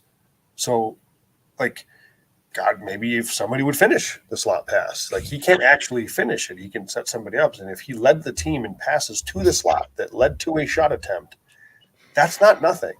So I've been beating that drum, and I'm glad Hiller mentioned it. But, yeah, like, I still think there's reason for optimism with PL. When, like, I'd be crapping my pants if we had that season and we had a whole lot of nothing to go off of under the hood. Okay. But there's something there. There's something there under the hood. So there should be reason for optimism. They've got to find a way to, help bring it out of him.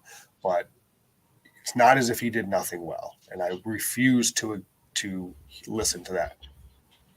And he One just thing might I end want up to being. add. Go ahead. Sorry, one thing I was going to add on Alex Turcotte real quick, Rand, real quick. If like I can view him as like, or I guess I view Blake Lizotte as kind of like a Matt in the same situation as like Matt Roy, where yeah, it'd be great to bring him back, and he's been such a great player for the Kings. But like, if you bring him back, then it's like, okay, maybe then he's blocking another young player, and that young player with Blake Lizotte would be Alex Turcotte, because like I see it like I see it as probably a bigger downgrade than most is downgrading from Blake Lizotte to Alex Turcotte, but I still think it's something I would be okay with. It's just that if that does happen, I'd like to see them add maybe a little bit more of a physical presence alongside of Turcotte, because we've seen a lot of the Dakota shots that, Joshua.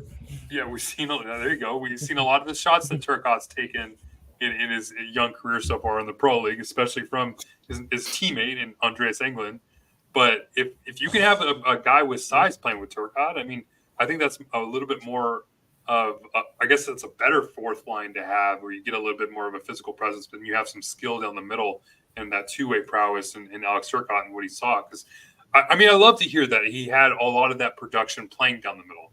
I feel like that's really difficult for a player to kind of transition to, especially when he's going back and forth from wing to center. But then he's able to be productive as a centerman. That's huge, and I think that could translate pretty well to the NHL too. And which is weird too. To get on that point, in the playoffs, they had him playing wing because after he came back from the injury in the conditioning center, they already had 4 centers. So they put him on the first line with TJ Tynan and Samuel Fagemo. It wasn't until the last game of the playoffs he went back to center. But I still like his game. I think no matter where he plays at, he plays with that same energy motor he always has, where he's not going to take a shift off. But I kind of like him better as a centerman than a winger. Before we let Kyle go, even though this is a $20 holler from Sock It To Me Cake, it's about Thanks, Sock It To Me. Appreciate you. It's about the prospects here. What grade would you give Blake and Yannetti when it comes to drafting and development of young players? Thanks for the great show, and thanks for that $20 holler. Kyle, this is your first your first pay to play here question. So I'm gonna let you start it off, my man. Ooh, I think when it comes to the drafting, I think that's more of a grade I would probably give Yannetti, because he's always doing the interviews. He's given free reins, it seems like, from Blake what to do. I would probably give Yannetti an A, because it seems like he's able to find these players like Francesco Pinelli in the 2021 draft. Players like Martin Chromiak, or some later players in the. I mean, this past draft, I thought was probably the best draft class in the Rob Blake era. Seamer had a good year in the WHL. Ryan Comney, the 6th round pick, had a great year in college. Matthew Mania, who just got traded to the Flint Firebirds in the OHL, had a good year. And the big winner of all of those was probably Hampton Slukinski. My only worry is Jakub Dvorak. But I would give Yannetti an A. And when it comes to the development, I think that plan is also kind of on Rob Blake. I'm not sure. I'm not 100%.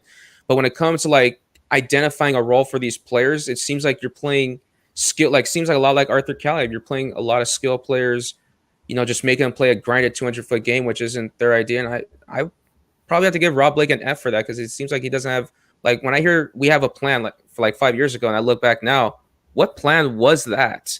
It seems like the rebuild was not a proper rebuild, and it seems like they've taken step backs from last year to this year. And if shit does not go well, they may end up back in another one. Rob Blake's probably going to be cleaning out his office.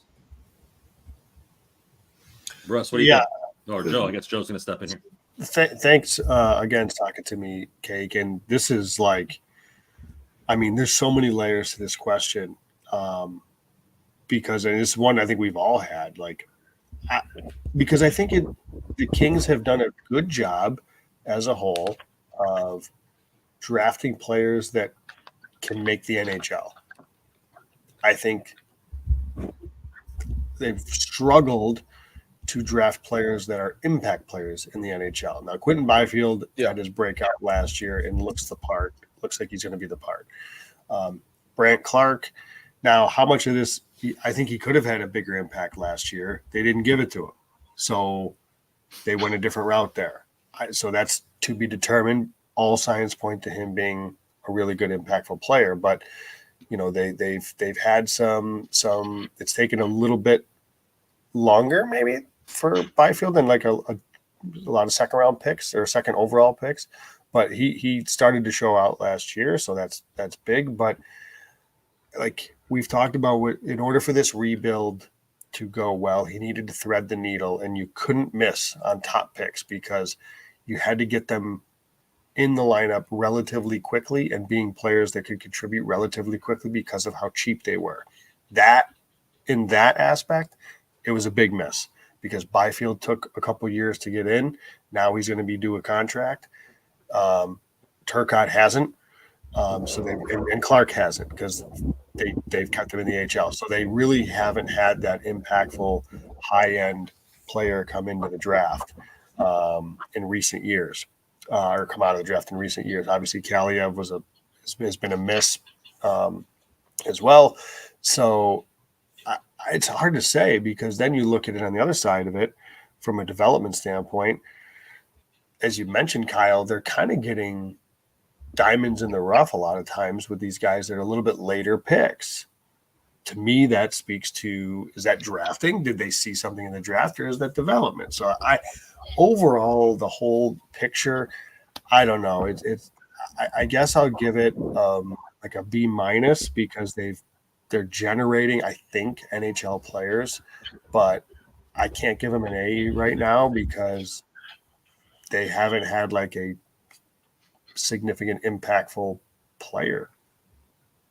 I think, yeah, I think you're looking at it this way. And an article came out on The Athletic, I think 3 years ago, that the Kings were one of the top 2 teams in drafting in the league under the Yannetti era. And what the qualifiers were was what percentage of the players actually made the NHL, what percentage started over 100 games, how many quality minutes did they play. But none of it was what was the true impact of that nature. So you see players like Matt Roy, quality player, 7th round pick, Mikey Anderson, 8-year deal, 4th rounder, right? And they are drafting a lot of character guys, but it seems lately like you said, they haven't had really an impact player. Bjornfoot, not even on the roster, 1st round pick. Turcotte, Dvorak was more of a character player.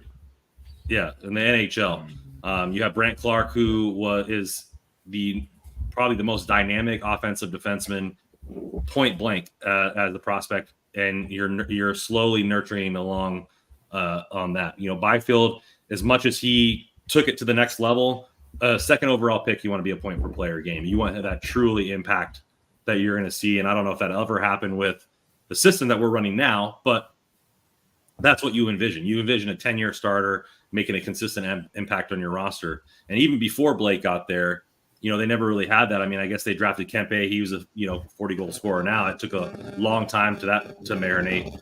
But I think this is more of an organizational thing. And Yannetti came out and said in multiple interviews that he scouts based on what Rob Blake wants him to scout, or what wants him to find in players and target players that he envisions are good for this roster.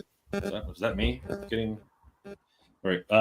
So Yannetti, I like the way he drafts. I like the way he views the draft.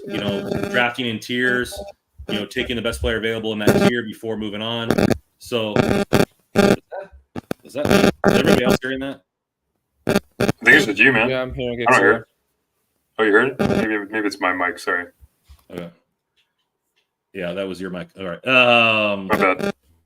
So I think it's kind of a loaded question. Plus, the strength and conditioning team has a huge play in that. When do you pull players up to play? And then it's the player themselves. Did you really draft the player that you thought you drafted? Like, how they view and how they become pro is largely on them as a human being. There's only so much you can find out in draft, right? I mean, that's why so many businesses hire people that are bad hires, and you have to fire them so quickly. Like, how many times have you been in a job and your job hires somebody and you're like, where did they find this jackaloon? Like, you know what I mean? And it's just, that's through multiple interviews, right? And so it's the same thing. You talk to scouts, you try to get the best idea. People can kind of fluff up their draft interviews, and ultimately being a pro is going to come down to opportunity given and opportunity taken. And a lot of that has to do with the organization, and then a lot of that has to be equally on the player itself. So if you're asking me to give a grade point out, I think it's right in the middle. I think it's probably a B for this team. How's my mic? We in business? Yeah, I mean, you're in and out, so maybe push it a little farther away from. Oh, sorry about that. But yeah, I think the grades and a lot of the criticism that Blake and Yannetti get with their draft and development is probably because of the mistakes that they've made have been a little bit more glaring. 2019, more specifically, you look at their top horrible. Pick. Yeah, it doesn't look that great. I mean, you have Alex Turcotte, which, I mean, jury's still out on what he can be in the NHL. But I mean, look at a lot of the players that were taken right after them, and it seems like there's a lot of hits there, and the Kings miss. Now you have Philip Broberg, who's now playing pretty well in the final now for the Oilers, which makes it sting a little bit more. And then you have the year before that, your first round pick was Rasmus Kupari, and that never panned out. And I guess back to even 2019, Tobias Bjornfoot was a first round pick, didn't pan out. Arthur Kaliev, who knows what's going to happen there. Parikh and Usainen are gone too. Yeah, so I think it's just those mistakes. Like, those are picks you need to hit on. Yeah. And it's great that they're like hitting on these 4th and 7th rounders like Jordan Spence and Mikey Anderson and Matt Roy, like that have become impact players in the NHL. And I'll say that. But when you miss on those 1st and 2nd rounders, or you end up trading a lot of the 1st rounders and 2nd rounders like Brock Faber, and you have to lose Helge Grans, even though he wasn't going to pan out really to anything. I mean, that's where the criticism comes in, and it's I think a lot of it's warranted. So, yeah, we can definitely like give them a lot of praise for hitting on those middle picks, but missing on those top end players, that's going to bring that grade down a little bit for me. So I'd say it's C+ in both of them for me. Fair question. Thank you, Sock It To Me Cake, for the question and the $20 holler. Well, Kyle, I think I'm just going to end the podcast on this one. We had 2 prospects to go over, but I think we'll push them to next week because we are pushing an hour 30. Thank you for coming on the podcast. As always, you can find all of our articles at hockeyroyalty.com. Don't forget, our T-shirts are still available for all of you guys. Let Kev be kept for $30. Our combo plate for $45 more, and Kev, DM all orders to NHL Russell, Venmo, Hockey Royalty. We can't forget our sponsor here at DraftKings. Use code THPN to bet on the finals. We're close to crowning our Stanley Cup champion, and with the action heating up on the ice, it's even hotter at DraftKings Sportsbook, the official sports betting partner of the NHL. New to DraftKings, listen up. New customers can get no sweat first bet up to $1,500. That just deposit at least $5 and you get a bonus bet equal to your first bet if it doesn't hit. Download DraftKings Sportsbook app now. Use code THPN. That's code THPN for new customers to get a no sweat first bet up to $1,500. If your first bet doesn't hit, only on DraftKings, the crown can be yours. Gambling problem? Call 1-800-GAMBLER. Or in West Virginia, use www.1800gambler.net. In New York, call 877-8-HOPPANY or 467-369. In Connecticut, help is available for anybody with gambling. Call 888-779-7777 or visit ccpg.org. Play responsibly on behalf of Boot Hill and Casino Resort in Kansas. 21 plus age varies for jurisdiction. Void in Ontario. No sweat for bet is 1 per customer. Issued as a bonus bet based on the amount of the initial loss losing bet. Bonus bets expire 168 hours after issuance. dkng.co/ice for eligibility. Wagering and deposit restrictions, terms, responsibility, gambling, resources, copyright NHL 2024, all rights reserved. Can I say, Randon? Yeah. First of all, good job on the read. Second of all, you mentioned the Stanley Cup Final. What do you think? Joe, not go for the Oilers. Do not do it. You know, because I'm so I don't even want to hear all your BS with the Oilers. I was going to cut the pod short to spare everybody's ears bleeding. But if you want to bring it up, we can bring it up here. Let's get into it real quick. The Stanley Cup Final. Where do you guys view it coming in here? Joe, I'm going to save your filth for first, so that way we can have some real analysis afterwards. So, Joe, how do you feel Let about it wash off after? Yeah. How do you feel about the Cup? What are you predicting, and what are your matchups that you're looking forward to? I know from a overall team standpoint, like Florida Dallas probably would have been like more like a heavyweight battle, I guess. I was pulling for Edmonton and the Rangers. Just something about Edmonton and New The York. Gretzky Bowl. Yeah, it would have been just to me a little bit more exciting, but that's okay. Like Florida's obviously a great team, so no issues there. But yeah, I mean, listen, I've picked the Oilers to win the cup. I'm most of the time when my favorite team loses, I want the other team to lose so damn fast that they suffer an incredible amount of pain for their fan base. The Oilers, though, I just really enjoy watching them play. Like I love Let the McDavid. record show Joe loves the Oilers. I love McDavid. I appreciate greatness. He's great. Draisaitl's great. I think their depth is underrated. I don't think it's as good as Florida's, by the way. I do think Florida's a deeper team, particularly up front. I think the back end, Edmonton gets a little bit of a bad rap. That's their own doing because they keep dressing Cody Ceci. They don't have to. Like they've put in Philip Broberg, but they put him in for Desharnais. They should have put him in for Ceci. That's a different discussion, I suppose. But I like Broberg quite a bit. But like Bouchard's a stud. Ekholm, stud. Kulak is underrated.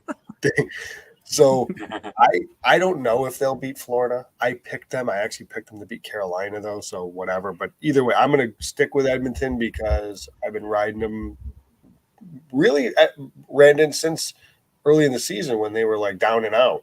I was like, I don't think they're done yet. So I've been kind of in on Edmonton all season. So I am pulling for them to win just because I want to see McDavid win a cup. I don't want to have a situation where dude's one of the best players on the planet for his entire career, but he doesn't win a cup. So we got to have go through that whole song and dance about, is he really great because he never won a cup? Like, I kind of want to see him get his.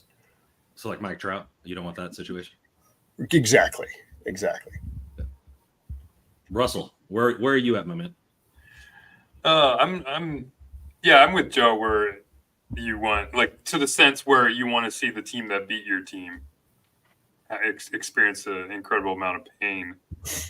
But yeah, I think it's good. First and foremost, it's great for the NHL that Connor McDavid's in the final. We like from an unbiased, like outside like perspective away from the LA bubble, like Connor McDavid needs to be in the Stanley Cup final. That's just going to grow the game even further because you want to have your best players on the biggest stage. So it's good that that's there.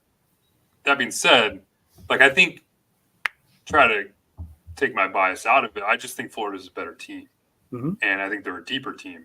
And I think there's so many great storylines in this series too. I mean, obviously with McDavid and Draisaitl, but I mean you have McDavid going up against the Selke Trophy winner and Alex Barkov. Like that's perfect, right? You want to see the best defensive player that everybody compares Andrei Kopitar to going up against a Connor McDavid. So yeah, give me that matchup every night. That'd be fun to watch. And then Bobrovsky, this goaltender who's kind of been going through it his entire career, is now back-to-back in the finals, has performed off and on, I guess, in the final, going up against Stuart Skinner, who's gone through his ups and downs throughout the playoffs too. So that's a great storyline. And the defense group for both teams, like I'm kind of with Joe. I think the Oilers get a bad rap for their group, but I mean, you still got Darnell Nurse there.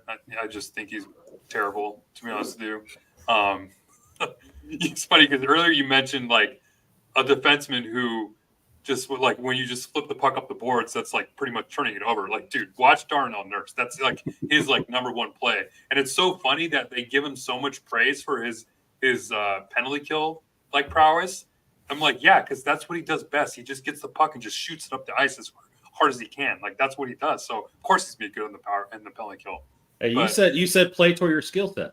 So yeah, exactly. So yeah, they're doing, and that's another thing too is the coaching involved in this series. Like Knobloch is doing an incredible job. Like that's another thing too. Like I'm just so glad it's not Woodcroft because I thought Woodcroft was a little bit of a weenie.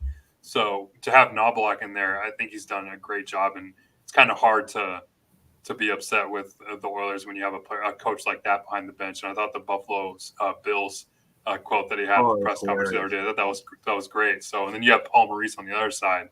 So yeah, it's going to be a great Stanley Cup final, and that's kind of what we all want. So So that being said, I still have the Panthers winning, and I actually have them winning in 5. I don't think this will be that long of a series. Kyle? Well, I think this series is going to have two different styles. Florida's plays more of a kind of similar. I view it similar to almost a 2014 Kings, but with more skill in the lineup and maybe not as heavy, but more of like a grinded out kind of game. Whereas Edmonton's more comparison. just like Oh, thank you, Russ. But Edmonton's more of like on the rush attack. They're gonna turn over McDavid, Draisaitl. They're gonna go the other way. I think Florida's the deeper team, but I think this series for me, it's going to come down to. I think it's going to come down to the goaltending. Which goaltender is going to like be the best this series? Stuart Skinner, after playing like horrible against Vancouver, resurrected against Dallas, and Bobrovsky, after years of just not living up to that contract, has just resurrected himself. And I think whichever goalie performs better is going to win this series. I think it's going to be high scoring. But I think whichever goaltender can put up the better numbers and make the timely saves when needed is going to win the series. My prediction will be Panthers, and I think it's going to go 7. But my original Stanley Cup was Dallas Panthers, with Dallas winning in 6, so that kind of ruined it for me on Sunday. There's never been a Game 7 overtime in the Stanley Cup Final. I think if I heard that right the other day on the broadcast, so that would be fun. Yeah. I think I'm glad you mentioned the goaltending, Kyle, but I've been a Skinner guy for a while, and I catch heat, but I do think Bob is better. Don't get me wrong. I think Bob is certainly these last couple of years has been, like you said, Kyle, I couldn't believe how bad he was for years, and all of a sudden he's just great again. It's bizarre to me, but I do think Bob's better, but we're talking about a 4 to 7 game stretch. Anybody can be better in a 4 to 7 game stretch. So I'm not writing off Stuart Skinner right now. And I didn't, not to say that you were, Kyle, because I think Skinner can continue to play well in this series. And if he doesn't, then it's a 5-game series, like Russ said. I think that is where it becomes a really quick series, is if Skinner goes back to a pumpkin. And if he does, the series is over. I'm looking forward to that McDavid Barkov matchup. Oh yeah. What's that? Right? Who does this? What team benefits most from this break? I think both. Good question. I mean, I think Kane's battling with something injury-wise, so that helps. I would say probably Edmonton. The reason is my reason behind that is, I mean, they're going to play McDavid and Draisaitl a lot, because while I think their depth is underrated, they're not a deep team, as deep a team as Florida. And so Florida doesn't have to rely on their top guys to play half the game like Edmonton is going to with McDavid. So maybe just getting that few extra days rest to get again, I'm pretty sure Kane is dinged up. Get him a little extra rest, and then get McDavid and Draisaitl some IV fluids, because they're going to need it. I think this benefits Florida a little bit more, and I'll say it because there's a big mental game that goes into it when you're playing in your first Stanley Cup Final specifically the Oilers. Mm-hmm. So for the Panthers now, I mean, they're cool. They've been here before, so they know. Obviously, it was just like 1 year ago where they were here, so they know what to expect going into Game 1. I think the Oilers is probably like they're getting bombarded with questions from all those media characters up there in Edmonton that are just going to be on them about everything. So, and if I were in Edmonton, I would be like, hey, let's just get going and just start playing and get right back into it. So I think that benefits Florida a little bit more. Yeah, that makes sense.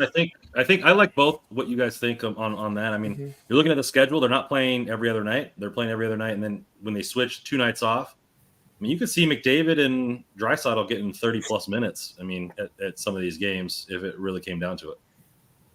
Yeah. I think it's going to benefit both, actually. I think this time of year, everybody's probably dealing with something. We just don't know who it is. Some of them we probably do, like Evander Kane's. I know he's been dealing with something throughout the entire playoffs. But, all the bumps and bruises, you get some time off. And just one little quick note for from the Edmonton side.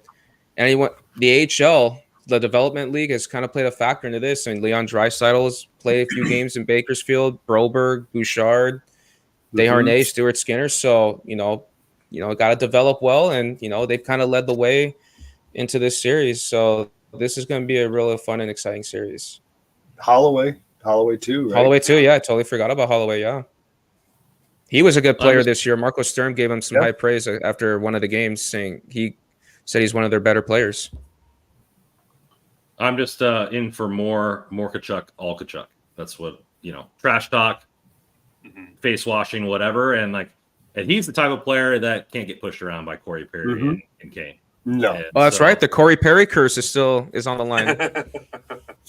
So I'm all for the despair of Canada. No offense to my brethren or family up there, but I just think it's funny that no Canadian team has won in their sport in multiple decades. I just think it's hilarious. So no offense to any of our Canadian viewers, but I think it's kind of funny, and I want that to continue. If they're watching this, they're probably Kings fans. So what is it? So I don't really care when they win it, as long as the Panthers win. So don't need to predict the game there.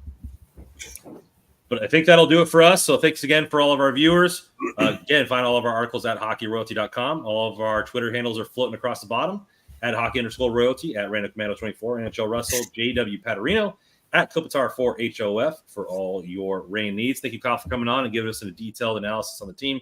Please look at all his articles and follow him on the Twitskis for all news coming out about the rain this offseason. Don't forget about our shirts. And as always, on this channel, go Kings, go.